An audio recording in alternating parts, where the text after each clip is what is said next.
say hello and welcome to the Holy Hour podcast, the All Cure bi-weekly podcast. And tonight, I'm very happy to say I got Coulter and Chaz here to join me to talk mint car with you guys. How you doing? Doing good. All right, doing man. Good.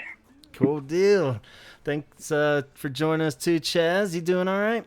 I'm doing all right. I'm going to try to do my best Robert, like, little Michael Jackson kind of thing that he does during every single part of this song. Yeah, there's a lot of little yelps all over this. Is that what you would call it? Little squeaks and there's a lot of them. So he must. It was like a giant soundboard of all his little quirks that they put in and just pressed it. Totally. And I love it. For sure. So yeah, thanks for joining us out there too. Mint Car, very controversial Cure song. So I hope everybody is ready for the ride. And we haven't talked singles in a while, so I figured this would be a good one to have everybody on board. We're kind of leaning on the 25th anniversary of Wild Mood Swings still technically going on. Although I feel like that's getting more focused than the 40th of Faith, but I guess there's only so much you can really talk about with Faith because it's such a heavy album that it's all like, let's keep celebrating Faith. Everyone's like, let's.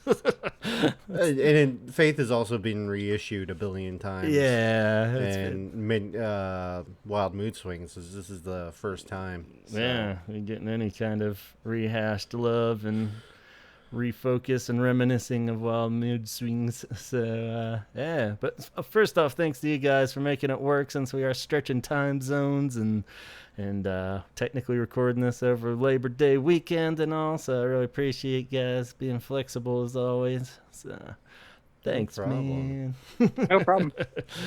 But Mint Car, should we dive on in? Let's hop on in. Hop on in, get this car rolling. There you go. All right. Cool. Well, it was the second single on Wild Mood Swings. Officially came out in June 96. The album had come out in May, so shortly after that.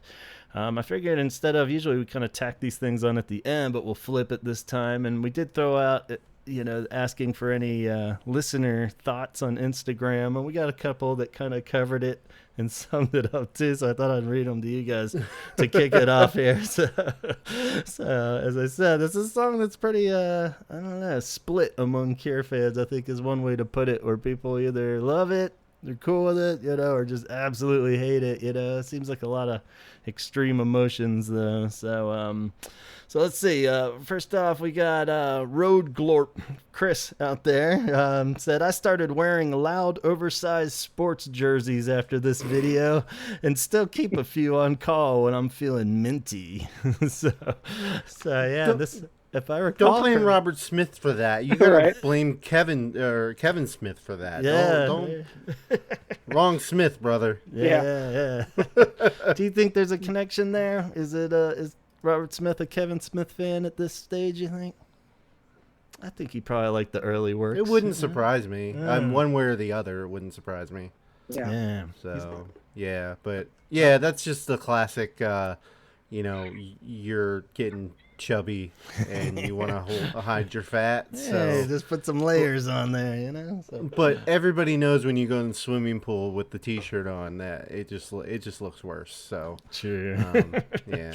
Swimming in a hockey jersey, though. I don't know. Does anybody go swimming in a hockey jersey? A little heavy. I own many a hockey jersey, and I've never tried to swim in one. Yeah. So.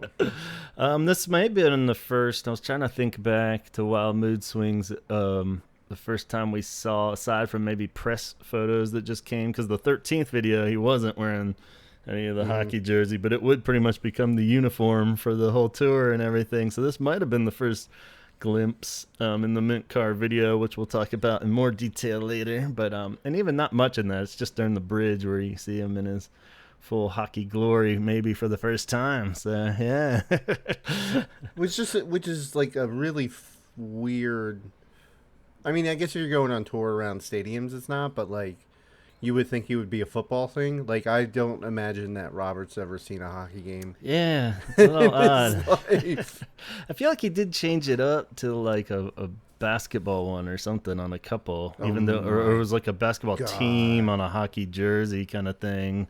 Maybe there wasn't a hockey team for that in a city or something, but yeah, who I would knows? love to see Robert in just a basketball jersey. Sure. Nothing under it, Yeah, nothing under it, just Yeah. oversized, like you can see down his when he lifts up his arm, you can see like all the way down to his ribs. Yeah. So yeah, But hairy armpits. we won't get bogged down on the jersey talk too long. We'll go all episode on that one. But then we had Tyler out there. He said, "Yeah, let's do it." I'm not sure if that meant like a collective like team. Yes, let's talk about Mint Carr, or if he wanted me to call him up. So apologies if that was the because I know our buddy Antonio was like, "You gotta talk to me about this." I'm like, "Well, we got this whole thing set, but I'll try to call you." So if I don't fit it in, Antonio, apologies. We'll bring it up next time we talk. John in the UK said, "I hate it. Utter garbage. Easily their worst song. Worse than Freak Show." So damn. Oh my God. so there's some of that extreme hate that I was talking about there, but not sure I totally agree by any means. I'm quite fond of this song actually, but I could see, I don't know, worse than Freak Show. That's a bold statement. I don't even know if Freak Show is the worst song. Yeah, I know. but It's like a No. It's yeah, Mint Car's nowhere near yeah. I think like the bottom. maybe it's like not counting some of those ones like The Promise and Scream and stuff. Those later ones that are just like gotta be the worst. But that's a whole other episode. I think that's just like a clear break from people that don't like poppy Cure. Which Yeah, is, John's yeah. a cool guy. Yeah, whatever. he's always said he's he's been on the show. not into the super poppy Cure. So this makes sense. And then So Craft Theory says it's a nice summery pop song with an excellent video. However, I was surprised that Robert Smith rated it so highly in the recent DEK interview. I don't think it could have been another Friday I'm in Love because of the lyrics. So that's something we'll touch on later with its success and stuff when it did come out. But I kind of agree with that, that it's a fun summery song for sure. And yeah, surprised that he is still kind of supporting it and like still praising it, a bit more, and still sticking by the fairly common phrase that we've heard him say a bunch of times that he thinks it's a better pop song than Friday I'm in Love. So, not sure. Coulter, I as agree. somebody living in perpetual heat, is this the perfect summer song? Yeah. That's a good question. As the Yeah, Cure goes. As the Cure goes, well, yeah. I mean, Burn's got to be probably number one. Hot, hot, hot. No, hot, hot, hot. That's got to be number one. Yeah. Yeah. But yeah, top 10 heat songs. We'll go with that. Yeah. Yeah, I definitely have a lot of summery infatuation with it, and like driving around early spring more maybe. Yeah, I would say summer. spring. It's Yeah, kind this of is more of a spring song for me. Yeah, Like, I would agree with pulling- that. Yeah. Yeah, putting the windows down, totally. putting it on. Yeah. So those are some common thoughts out there as we segue into our initial opinions. I guess that's a good segue then. So where do we stand on this, guys, as our representatives of the song for this episode? Are you guys thumbs up, thumbs down, and how harshly in each direction? What do you say, Coulter, as our guest of honor?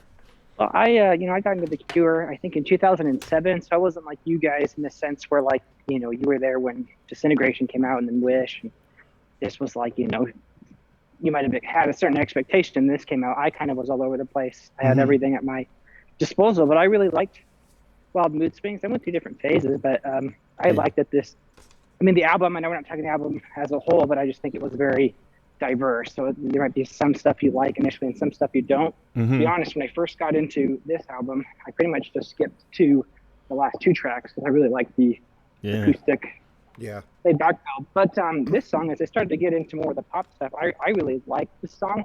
Yeah. And my friend who got me into the Cure, at his wedding, I did the music for it, and he had me play this song, as they were like after the ceremony and they were walking back, and I ended up doing the same thing. I liked the idea, and I Nice. did the same thing. I felt like it was just like the video or like the concept, or Simon says it's kind of like a new car. It's something new. Yeah. So I like that about it. Yeah. Right on. Yeah. Yeah. It's a fun song.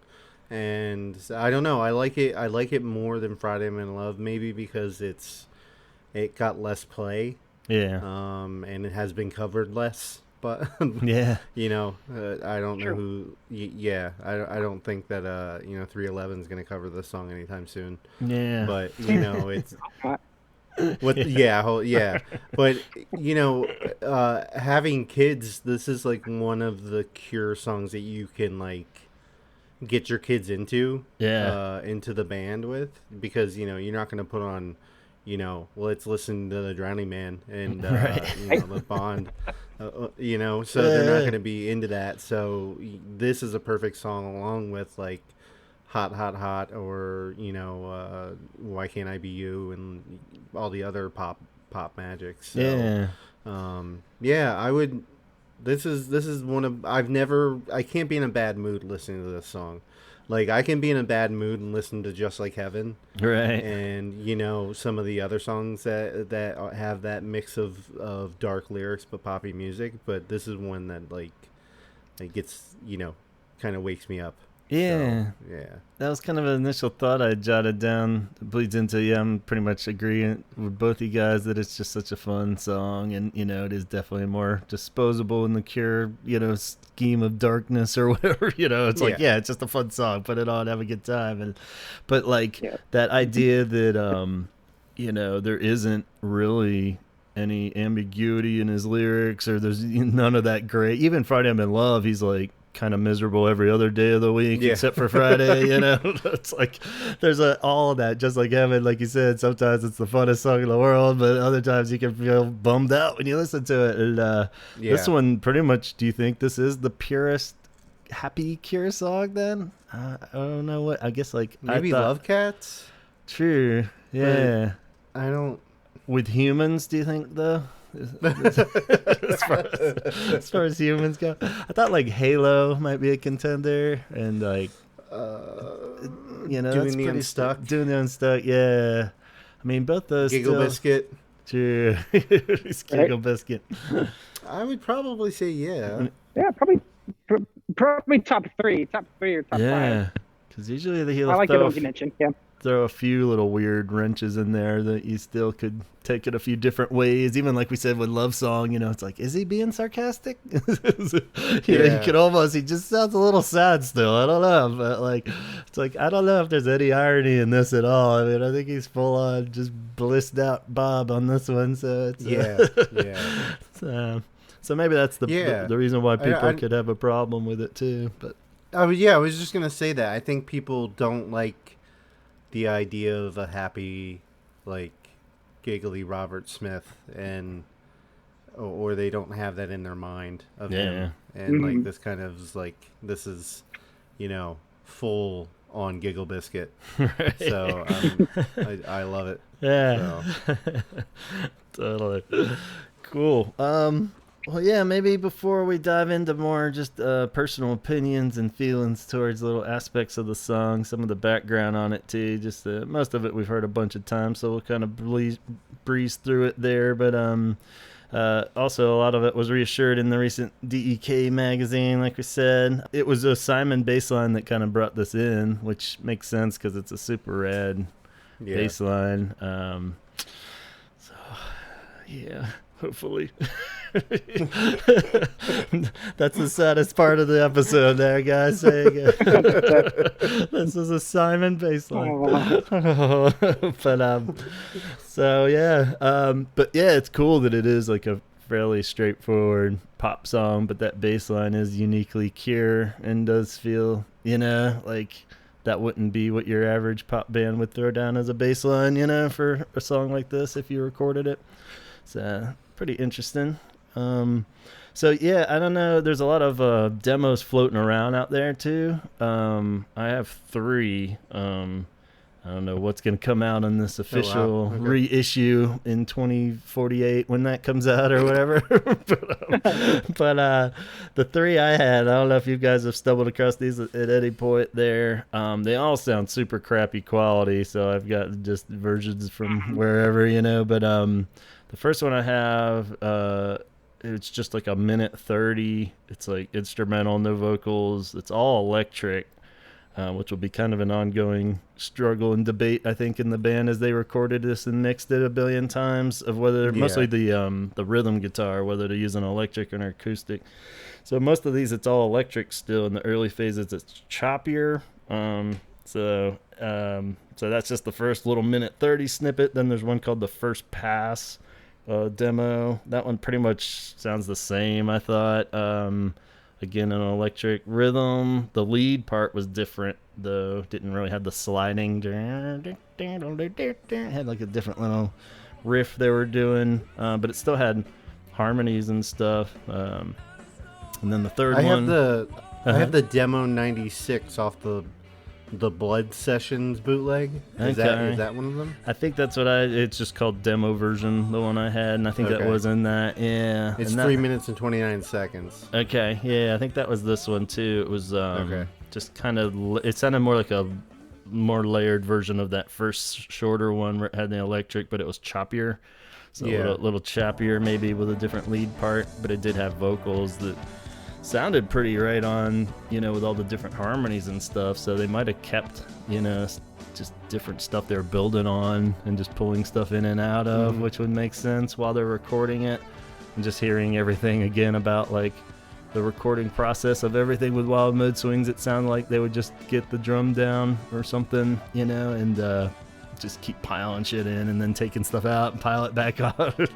So there's 500 mixes of every song on this album. But so yeah, nothing drastically different though from each one. So I think it had a pretty clear vision from the start compared to a lot of Wild Mood Swing songs too, where they kind of knew where they were going with this one. Are you a fan of the acoustic version on Acoustic Hits? Nah, I don't think it works. Really? Yeah. Okay. I'm kind of. I like it. Acoustic, it didn't really. I think because you can't really do that guitar part. I think that's a huge part of it for me. I do like the slide and lead part. That's all the different leads and the solo and stuff, and it doesn't work quite as good on acoustic stuff. So there might be something to that. I think it could be a great point for like a folk punk band to make a version of it. Yeah. So just building off of that. So I can hear it in there and I like it. So yeah. I wasn't a fan of everything on that acoustic album. I did like that one though. Yeah, I mean it's all still fun to hear, but it wasn't really the ones I'd take it over or think it could compete with the other one by any means. But on the recording, it's that Mark Price guy that we talked about. He did the drums for Trap and Treasure, too. Yep. So pretty solid ones that he did all of them on. So that's kind of cool. And the Yelps are all in there. Like we said, it has some. It starts out with one of some of his best, I think, work on the on the making squeaky noises. I think Kicker Rock. So the chart stuff was interesting though when it finally did get released. Going back to that idea of it not doing very great. It peaked at 31 on the UK charts, 58 in the US. And Iceland, it did make it to number 3, so it did great in Iceland. Which, take that however you want, I guess. But Bjork didn't have a new song that month. Nah, I guess they needed the good, fun summary song in Iceland. But yeah, his quote, like you said, he said it a bunch of different ways and times. But he said it was the single on the album. I thought it was a better song than Friday, but it did absolutely nothing because we weren't the band at the time. The timing just wasn't right. It taught me that sometimes there's a tipping point, and if you're the band, then you're the band, even if you don't want to be, and there's nothing you can do about it. So it's kind of a weird wording of it, but at the same time, I kind of get what he's saying, where Friday I'm in Love, because they had, songs like Just Like Heaven and stuff that didn't really blow up the charts, It was just like Friday I'm in Love was like the perfect storm of having a catchy, accessible pop song that everybody could get behind, but at the same time it was on that album that everybody was paying attention to, so it makes sense. But like by this point I don't know if it really is a knock on the song that it didn't chart higher, because it could have been any band, and you know what I mean, if that timing of where the band was and their popularity and all that stuff. because they get into a lot of the argument of how it should have been the first single, but I don't even know if that would have helped by that point, So, what do you guys think? I think if you're, Mm-hmm. I mean, you can make two arguments based on the musical landscape of the time Mm-hmm. and how everything had shifted since '92. But you could also make an argument that the album itself didn't have the backing songs to be able to make that song possible. Right. You didn't have, all the stuff that, Let It Release and all the other High and all the other songs on Wish, which besides Wendy Time, I think is pretty much a perfect album. Right. And, you don't have that to fall on with Mint Car. So, you can't slip that pop song in there if your other singles aren't anywhere near what they should be, So, you can't slide in Mint Car When Gone is one of your singles, Yeah, and coming after the 13th where everybody was like, Yeah. whoa, what the hell is that? It's like, hey, we got this. Remember us? We're the Friday in Love Band. It's like, nah, that ship might have sailed, but But I mean, we're looking at that now. But like Coulter as a fan, that like a newer fan, yeah. how does that fit in to like the love of a band? Because you don't have the constraints of time that were going on back then, like musical wise. So, like, where does that fall for you? Like, does it matter? I don't think it necessarily matters, but like kind of like what you said, I didn't have like this is just it at the time and this is what you're given. I could go back and go, okay, I want to get into the acoustic stuff now, or I want to get into the Yeah. more depressing. And definitely like at first, like I said, it was more of the acoustic mellow, and then Disintegration followed, and I was hard to get anything else after that. But I think, once I really decided, okay, I want to be into the pop songs now, I had this at my disposal. It wasn't like I was limited with, this is what it is. Yeah. Yeah. Yeah. Yeah, there's a certain benefit now compared to, back then when I can only imagine you, Gavin, waiting 4 years for this album to come out. And it's weird because a lot of that blame gets thrown on the Britpop thing, the fact that it took them 4 years to put it out. But I mean, there was shit in between, even though it felt like an eternity as a Cure fan waiting. But, you had like Show in Paris, and then you had other stuff, the Burn, the Crow soundtrack. There was definitely enough nuggets to keep Cure fans going, and it was kind of like, and even the 13th, as weird as it was, I knew by that point he was pretty prone to do that, so I'm like, well, whatever, I'm not going to judge the whole album on the 13th. I didn't think the whole thing was going to sound like that, and even Britpop, it's not, I mean, it's different, but it's not drastically different than Mint Car. It's not like they had put out like a super dark song. Would almost be weirder, I think, because everything with Britpop was so fun and stuff. If they'd put out like some super depressing song, it would have been more of like a sore thumb kind of thing sticking out, but yeah, I don't know, but I feel like the song did just get, I mean, it got the usual airplay too, like 120 minutes, and they would play it, on whatever late night, but it wasn't like the breakthrough mainstream that they got with Friday I'm in Love, so it was. I hear it on the radio at work and in the car, so it's playing in IKEA or Target, so it's still in the rotation. It's not a forgotten song. Yeah. And you'll never hear, the 13th are gone anywhere. Yeah, exactly. That would be a trip, wouldn't it? If you fucking walk into whoa. IKEA and you're shopping and the 13th comes on. Yeah.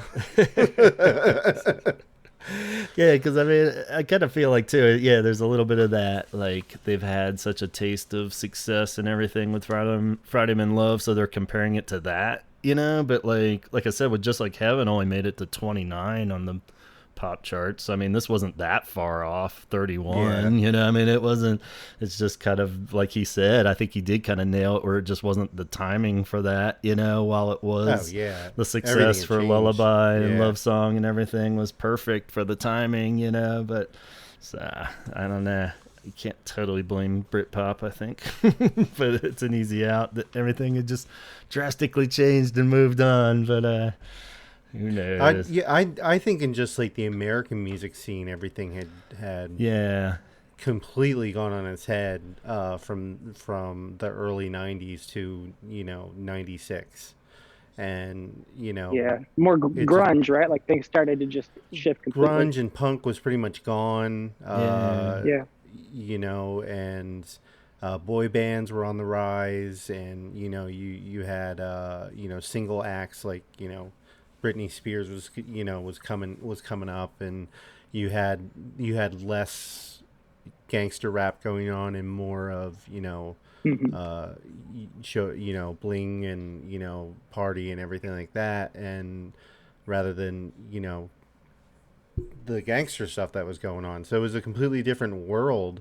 Kurt Cobain is dead. It's just it's not the time that they should have come up with a depressing album, but I think it would have worked better for them in the long run.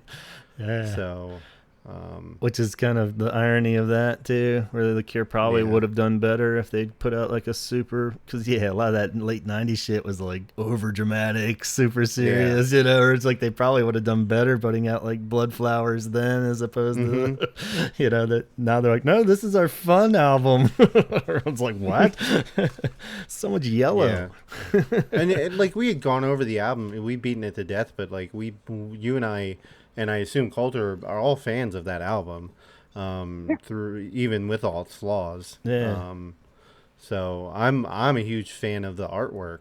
Like I think it's definitely one of my favorite albums when it comes to the artwork that was put into it. And they used a lot of pictures instead of actual pictures instead of drawings or anything, which was different for them. And the sound was overproduced and too much. There's a lot of flaws in it, but we all love it. So well, it's a good segue into the idea of the mixing and versions of it and shit. I mean, that's the whole debacle of Wild Mood Swings in itself. But like one of the core things worth noting for specific to Mick Carr is that Paul Corkett did the final mix on that one. The backstory, if anybody isn't familiar, that they basically ran out of time, so they outsourced all the mixes of all the songs on the album to as many people as possible, pretty much. And so every song got like multiple mixes, and they kind of pick and choose which ones worked at best. But he really loved the Mick Carr one from Paul Corkett so much that that's what lands him the gig to do the producing job on Blood Flowers next. So which is a little weird that like you love him for doing this pop song and then he's gonna do this super dark album for you, so maybe there's some conflict there and how that worked, but good on him for winning the job with a good mix. So and with the single, like I said, you get this is what drove Donald and I crazy back in the day. We're like, well, what the hell's all these like remixes that aren't remixes on it and stuff? Because we'd all been through the remix stuff with Mixed Up so much that these were just kind of alt mixes. And later years finding out that it had this whole where you're just getting different mixes from everybody. So this was a way to just kind of include ones they liked, I think, as B-sides. Gets super ridiculous by the time like Gone comes out and stuff. Or Coulter and I were messaging about like what the hell is going on with those mixes. Like half of them sound like video game like 8-bit versions and shit, and they're just like, are you even trying? What is this? So not sure what they're going with for most of those, but I guess focusing on the Mick Carr ones, it's the Buskers mix and the Electric mix were the two main ones on that. And the Buskers one is basically swapping out all for acoustic guitars, going back kind of like what you're saying of the Greatest Hits one. It almost sounds like a studio version of what they do later on the Greatest Hits disc, but that's just like them playing live, more like unplugged style. This is like full on studio version but with acoustics. And I don't know. I don't like it. I think because they cut out the lead part. There's like no bass. Like, like I didn't even catch that when Coulter, you said that. He was like, where'd the bass go? That's the betrayal. That's what drives the song, right? It's all based around that. Yeah. So I was just like, that's why it sounds so thin and awful. I was just like, it just sounds like almost, if anything, they should have just cut everything and just have him do it. Just the bass, or just an acoustic Robert song, which would be super weird. Like they've never done that, but that would just be so drastically weird that'd be kind of cool to just have him like solo acoustic at the coffee shop with it, play it like that, even if it's a studio version. But this had all the other stuff in there still, and it just, I don't know, wasn't a fan of that one. But and then the electric one's pretty much the same, but they swap out the rhythm guitar with a full-on electric, kind of going for that choppier feel of like some of those demos were and stuff, I think. But I don't know, did you guys check those out or have any strong feelings one way or the other? I didn't think they were that. I mean, neither of them is really great. Neither of them is terrible to me, but I didn't think they were that different. Like sometimes, a mix you really like, it's got something different to it that is worth going to that instead of the original as to where these. Yeah. I'd much rather just hear the original. Yeah. Yeah, very few Cure songs I've listened to that have been remixed. Like I've gone, hey, that's as good as the original or better. Like right. I think it's maybe happened maybe once or twice, but right. it's okay. But like it just kind of represents the biggest flaw of this album of just having too many hands. Yeah. In the cookie jar at once, Oh yeah, the electric mix too. I felt like did have like some other, like I'm not too ever big on picking apart things, but I felt like they fucked with the snare too much on the electric one, where it did sound more like segueing a bit into like the B-sides were Waiting and Pink Dream and Home, right, on one of them. So, and Home I always love, but like the snare drives me crazy. But yeah, it's just the tone of it. There's a few other songs on Wild Mood Swings. It was just this kind of 90s snare hit production that just kind of like, but that's just nitpicky for me, but I felt like it was weird because in that version of the electric mix, I felt like they kind of fucked with the snare a bit too much on that one. So like everything else felt a little sloppier too. So I think we get the best mix possible on the one that's on the album. So no surprises there, I guess.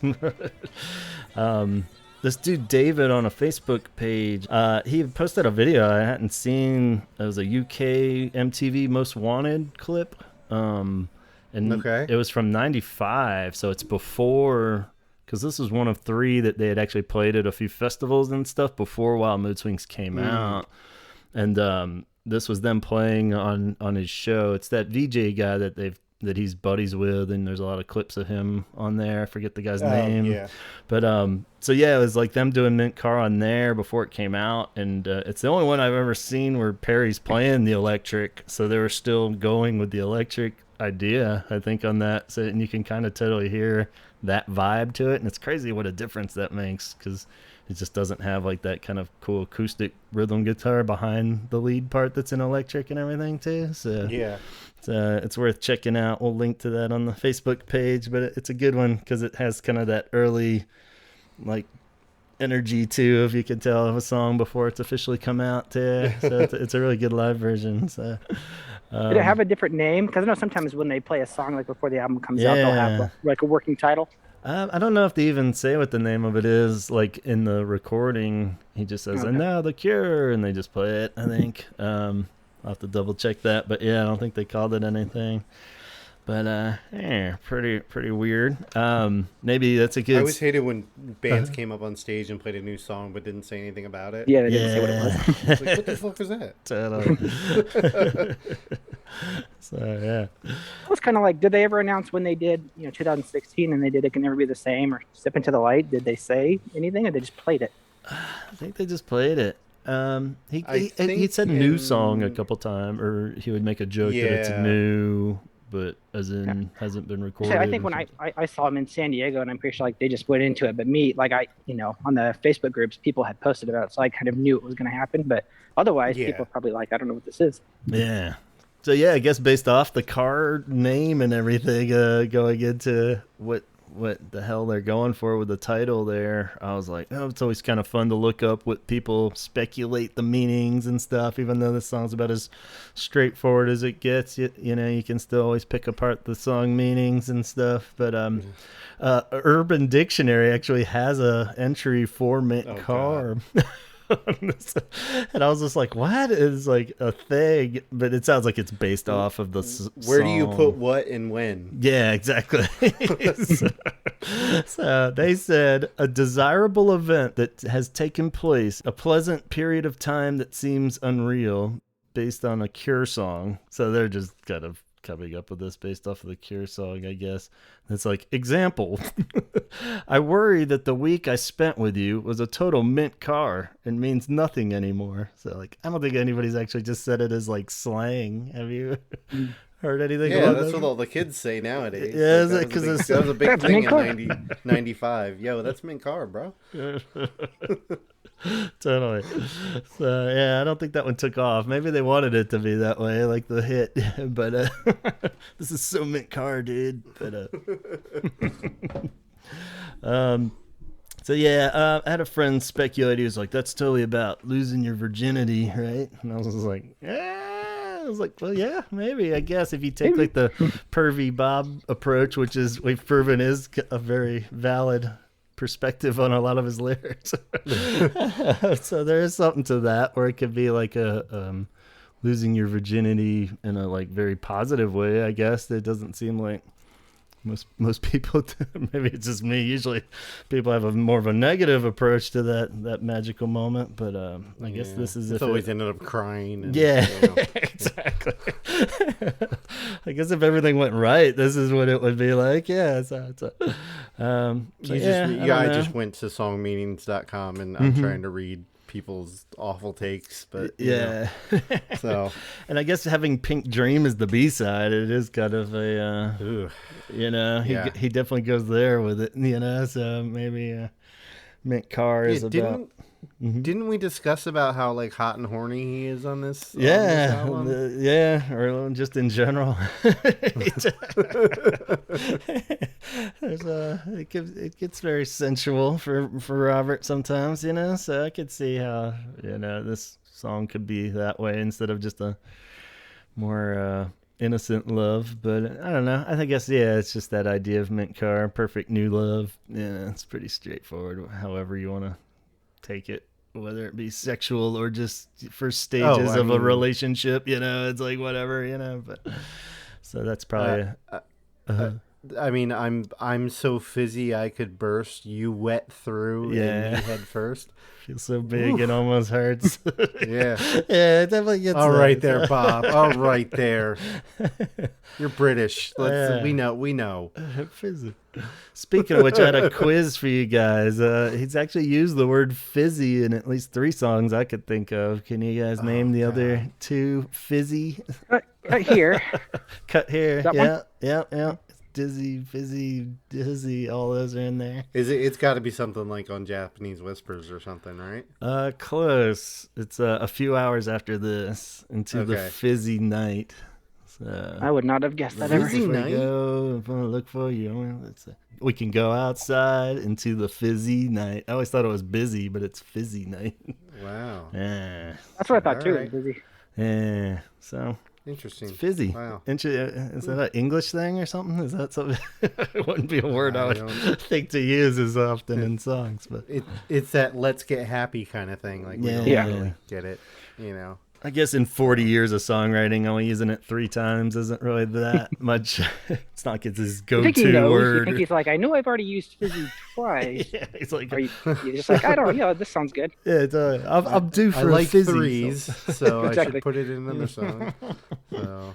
As far as covers of this song, like you were saying, there aren't that many. No. So I always feel like it should be one because it is kind of the underrated pop gem, Give Friday I'm in Love a rest and do this one instead.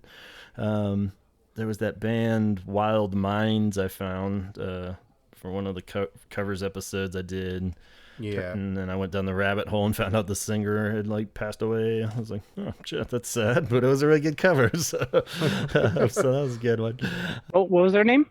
Didn't I put one on the one episode I did?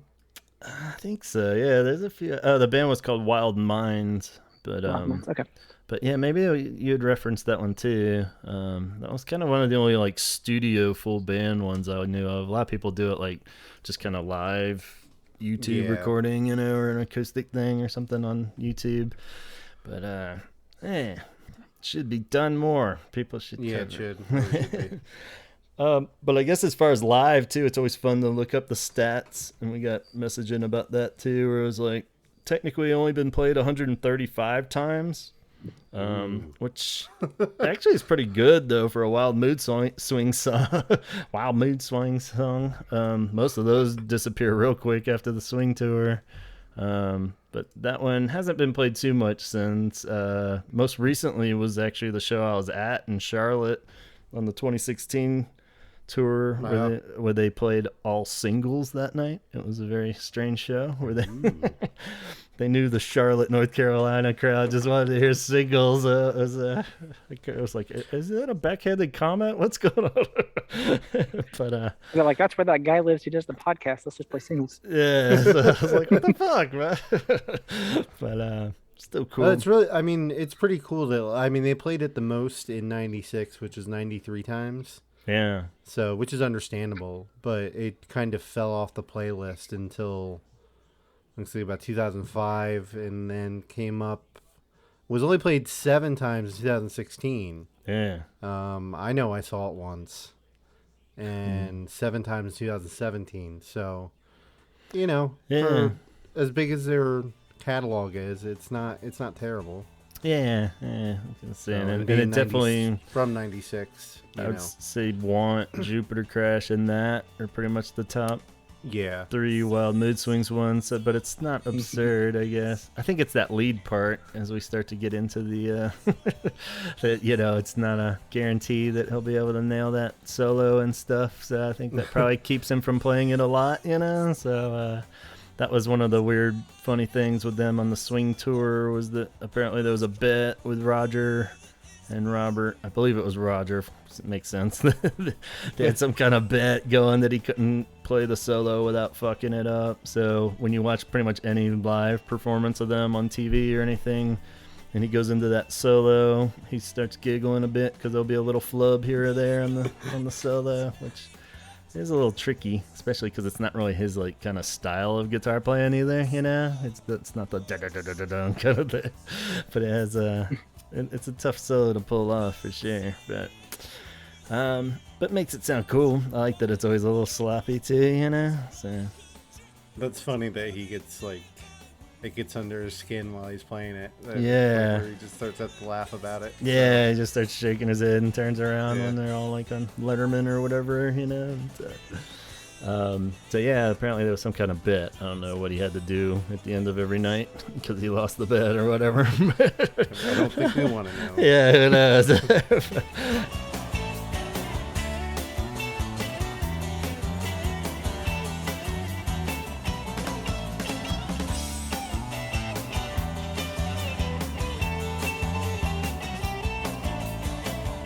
Add that to the Cure mystery pile there. But, it's one of the few, and speaking of Roger, where he plays a tambourine on it and nothing else. I think Boys Don't Cry might be the only other one. But yeah, Roger probably isn't too crazy for this song. He was made to play that tambourine. Yeah, he loves that tambourine. So, I just go for one. Hey, dude. Hey, dude. What's up, bro? What do you think of I'm Mint surprised I Car? haven't run into more people. I've been trying to avoid. We got culture on the street. But, yeah, I just said, what do you think of Mint Car? They like, what? What? You know, the Mint Car. mildly successful hit single from... You know that term that the kids all use? Yeah. Shit, Mint Car. This is where it came from. Awesome.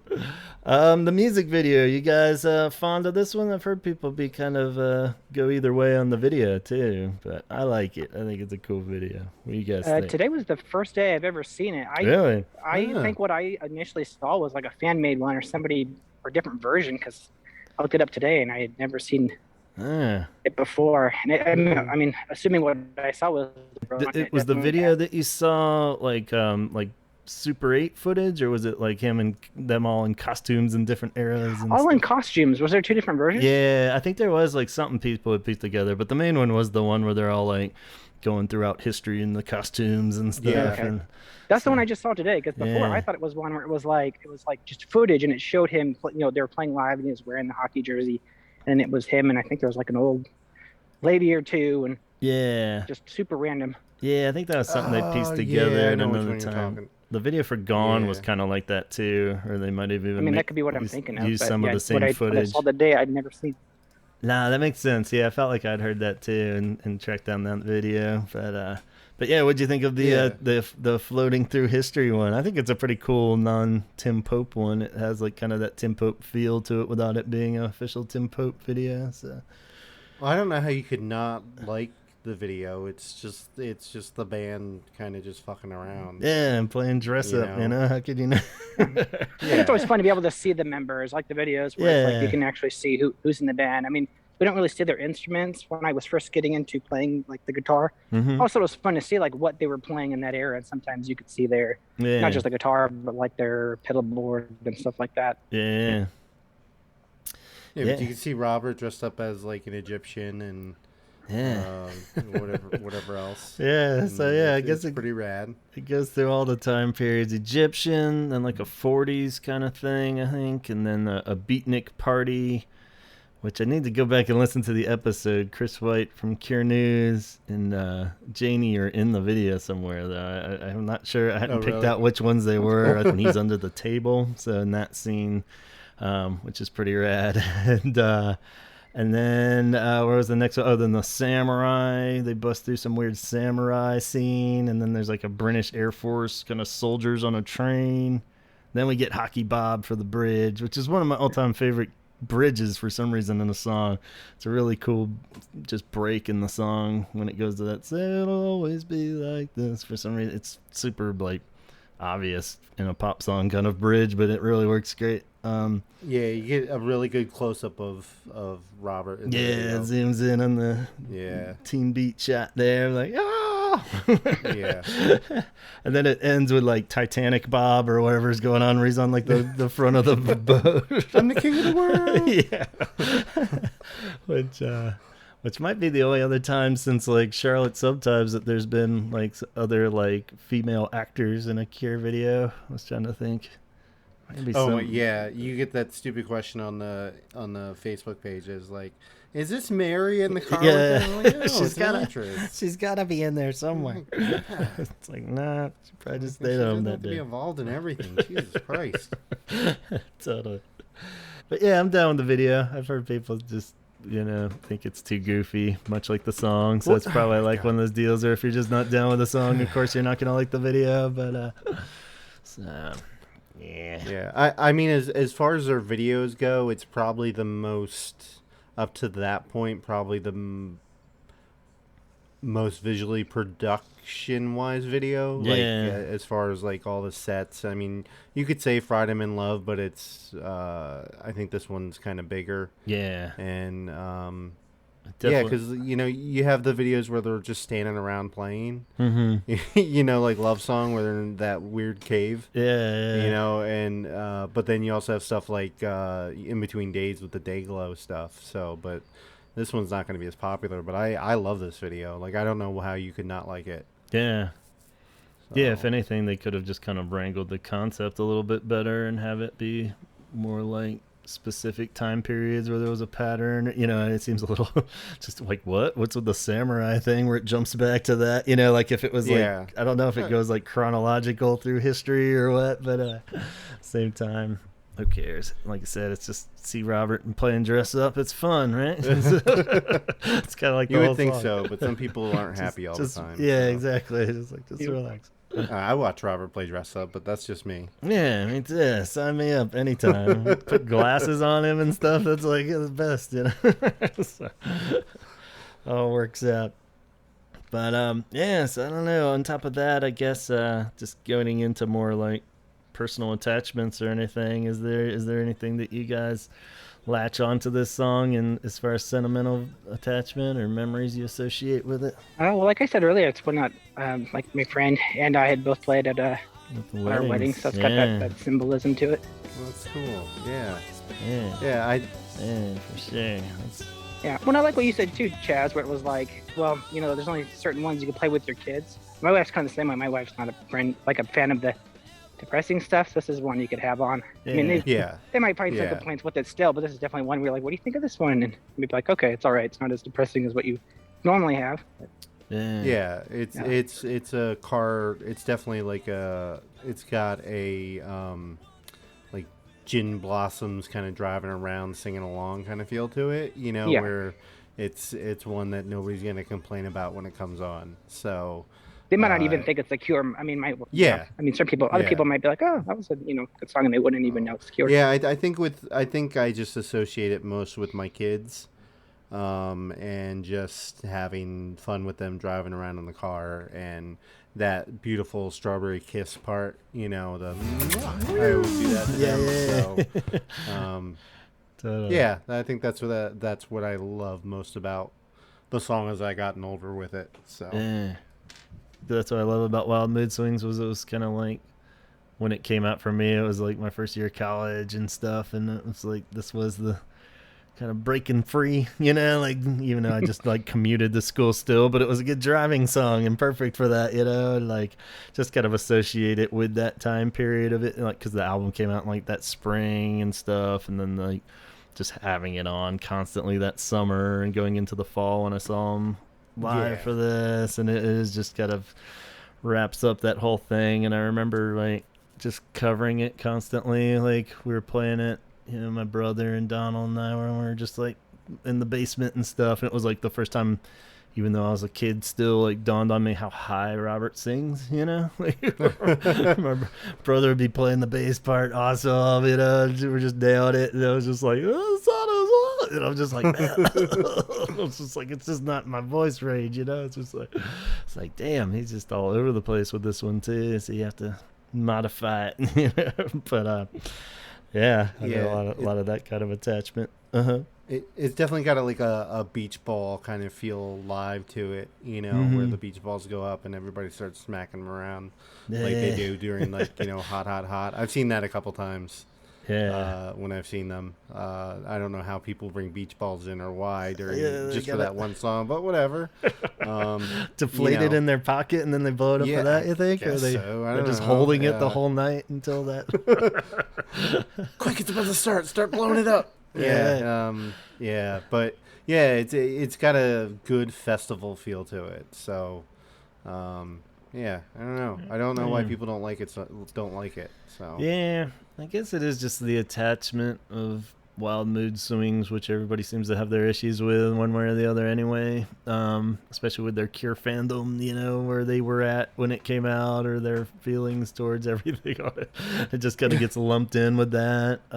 It definitely should have been a pop hit, I mean, I think he's saying, and the stars weren't aligned by any means, but yeah, if you boil it down to just to being a good pop song, like you're saying, it could, any level Cure fan or just music fan should have appreciated that. I could totally see that being all over the, Billboard charts. But if it would have come out in 2000, they could have been up there with Smash Mouth and all these other exactly. So that's poppy bands. I'm not making fun of them. I'm just saying that that time period, if it would have come out in 2000. Or even before on Wish, it probably would have gotten more airplay. How do you feel about its place in the context of the album? Since we're not really looking at the full album, but it's like the way that Wild Mood Swings gets a lot of criticism for not flowing and stuff. Is it one that you feel like stands out? Even the way that Friday I'm in Love stood out a bit on Wish. Do you think it fits? It's sandwiched between Strange Attraction and Jupiter Crash, which are two of the better songs on the album, I think. Yeah. And it kind of, the album starts off great, takes a huge nosedive, and then comes right back up with these guys, but then goes right back down again and stays down until about the end of the album. So, I think it's a perfect sister song to Strange Attraction. But I don't like how it flows into Jupiter Crash. But I think about like I'm putting a mixtape together, they wouldn't be next to each other. But it doesn't feel weird and like it shouldn't be on there at all. I guess it's just like the other ones on there. I think it even though it doesn't really fit with like Want or Bear, the other ones that I love on the album, it still feels like we'll just make it work somehow. It's like this one you got to have on there. But What do you think, Coulter? Does it stand out, like listening back to it or anything, in a bad way, or... No, I don't.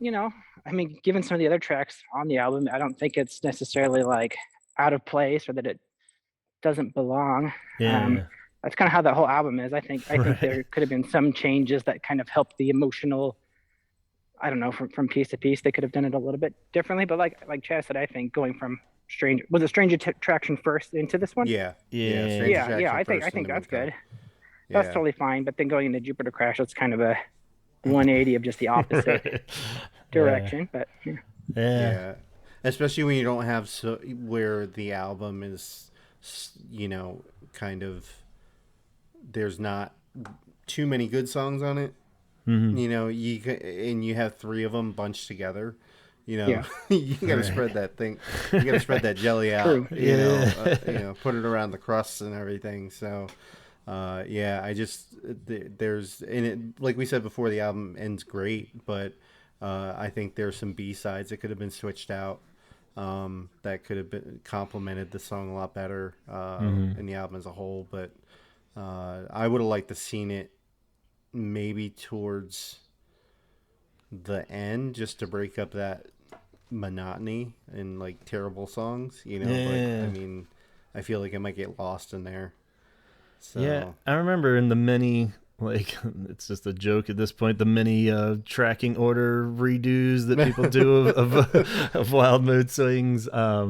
I did one where I tried to match it mood-wise as much as possible to Wish, just because it was the closest, and it has a little bit of everything. So, like, using B-sides and whatever. I can't remember exactly what I did, but, like, I basically put it in the spot of where Friday I'm in Love is on Wish, because that never really seems super weird, I think it's like it's track 7 on Wish, so was that like the first song on the second side if it was a tape or something like that, maybe, or the record might be the first song.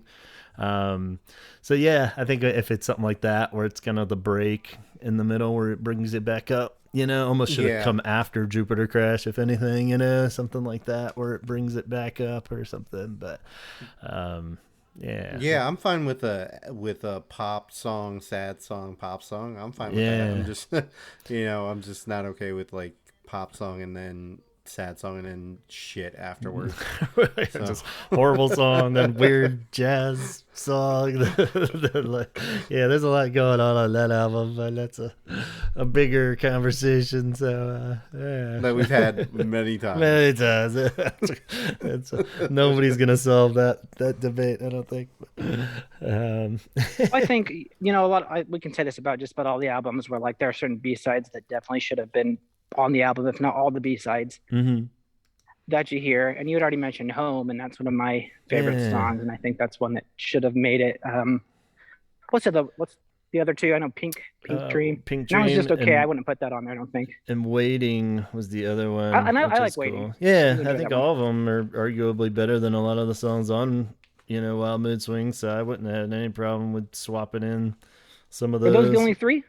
For the whole... Yeah, I think so. Then you got the variation mixes of Mint Car. Okay. But I don't know why. Sometimes I confuse Halo for this album. It might just be the fact that it's kind of more upbeat and happy. I don't know why I do that. I think an interesting concept would be maybe like for, if it was vinyl and had a couple songs on each side, but like the Wild Mood Swings were separated. And it was like you had the happy and you had the angry and the sad. And not like that. Yeah, there's a lot of ways you could spice up this album. He even gets into it in that DEK article, which is funny, of the fact that he even gets roped into it.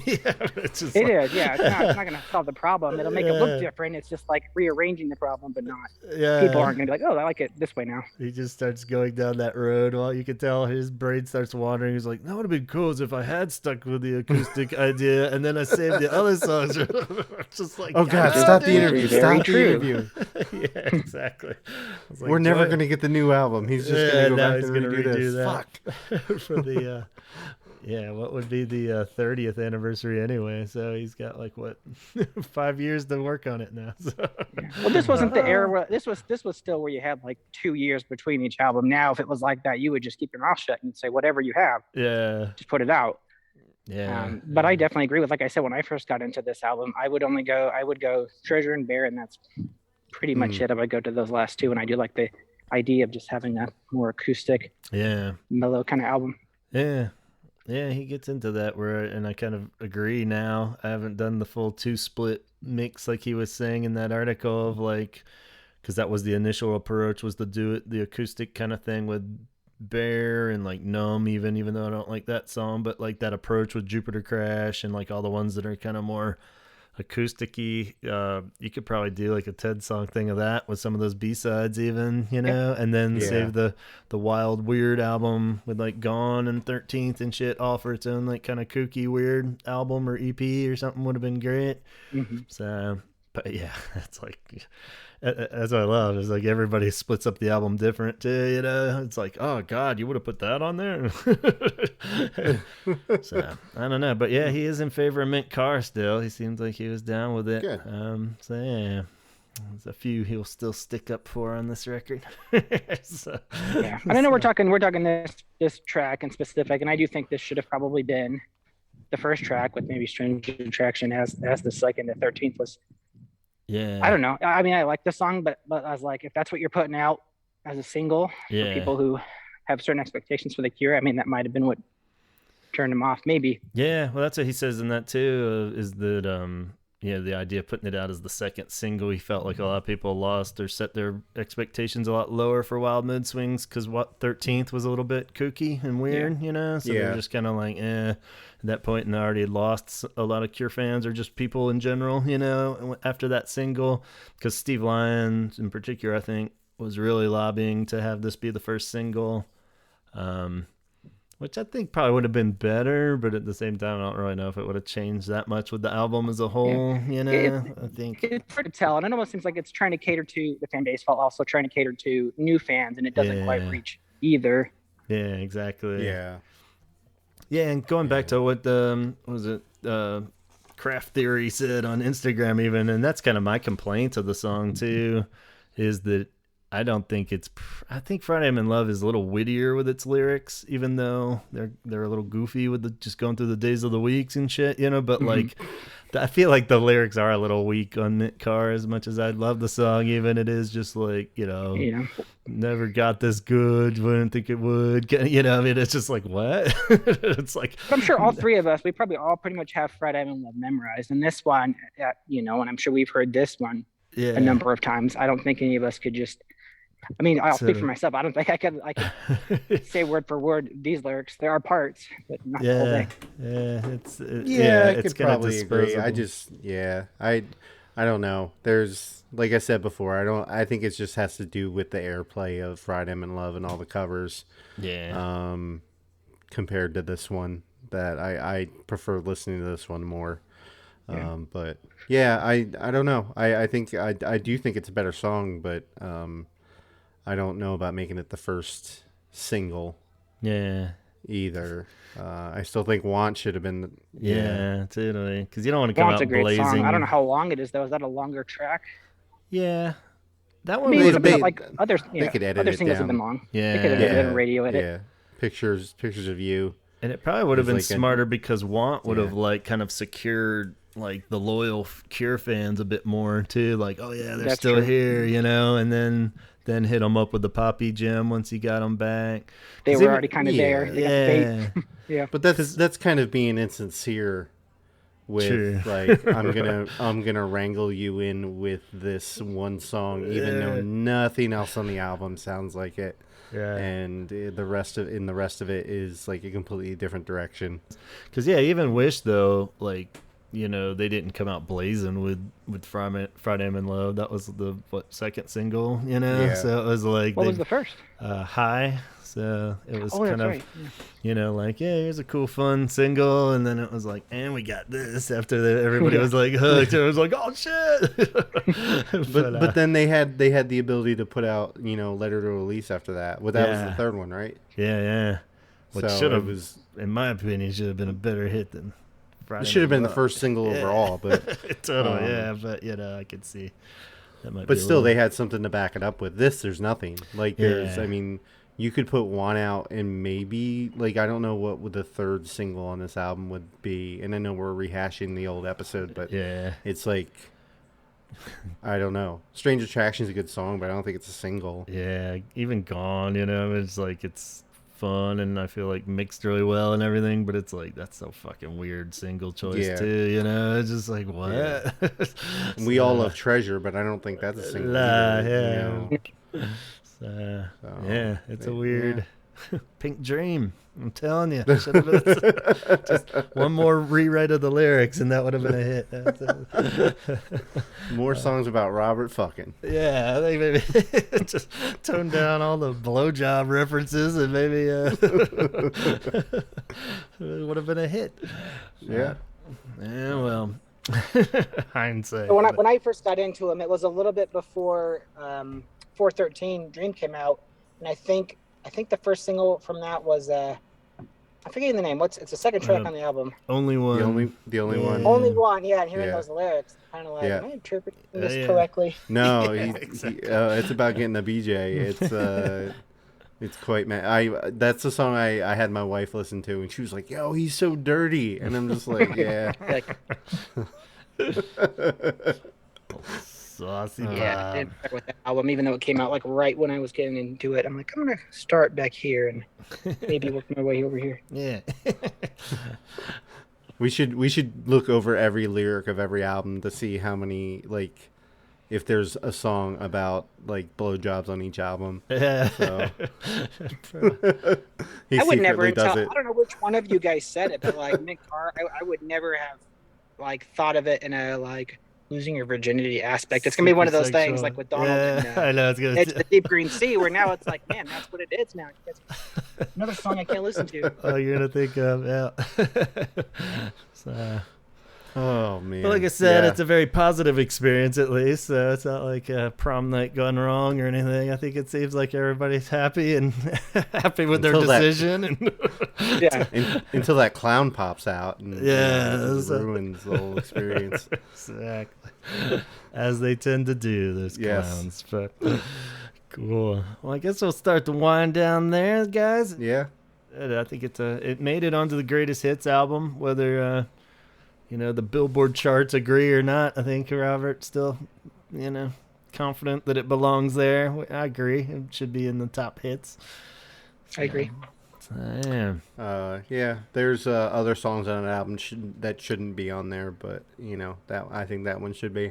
Greatest is all relative, right? Yeah, exactly. What does that even mean? Yeah. Well, thanks so much, guys. Hope we didn't keep you too late. And I think we should all got a little bit of summer left. Maybe not by the time this comes out, but I got lots of summer left. You're always in summer. You're always in For those who summer. don't know, yeah, I'm in Phoenix. So. Okay, yeah, so it's always summer, so you can just keep Mint Car on full rotation. There you Yeah, go. this is on repeat. All the different mixes you can listen to. It's more of a dry heat song. Yeah. So you're good. Exactly. Cool deal. Well, we'll sign off there, and we'll take it easy. And thanks out there for listening. Talk hard. Thanks, Chaz. Thanks, Colta.